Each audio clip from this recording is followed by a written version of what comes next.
Hey everyone, welcome back to my channel. In today's video, I will show you how to clear cache in DramaBox on your phone so your app runs faster and streaming is smoother. Let's get started. First, unlock your phone and open the DramaBox on your phone. Once you're on your home screen of the app, look for the profile or settings icon, usually at the bottom right corner. Now, select settings. Here you can see the option that says Clear Cache. Tap the Clear Cache button.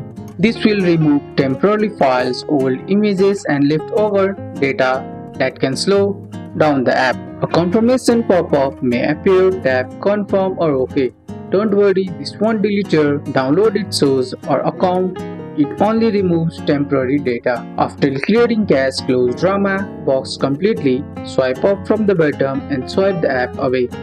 Then reopen the DramaBox. It will run smoother and streaming should be faster. And that's it. Now you know how to clear cache in DramaBox on your phone, making the app faster and your drama watch smoother. That's all for today's video, guys. I hope you guys like this video.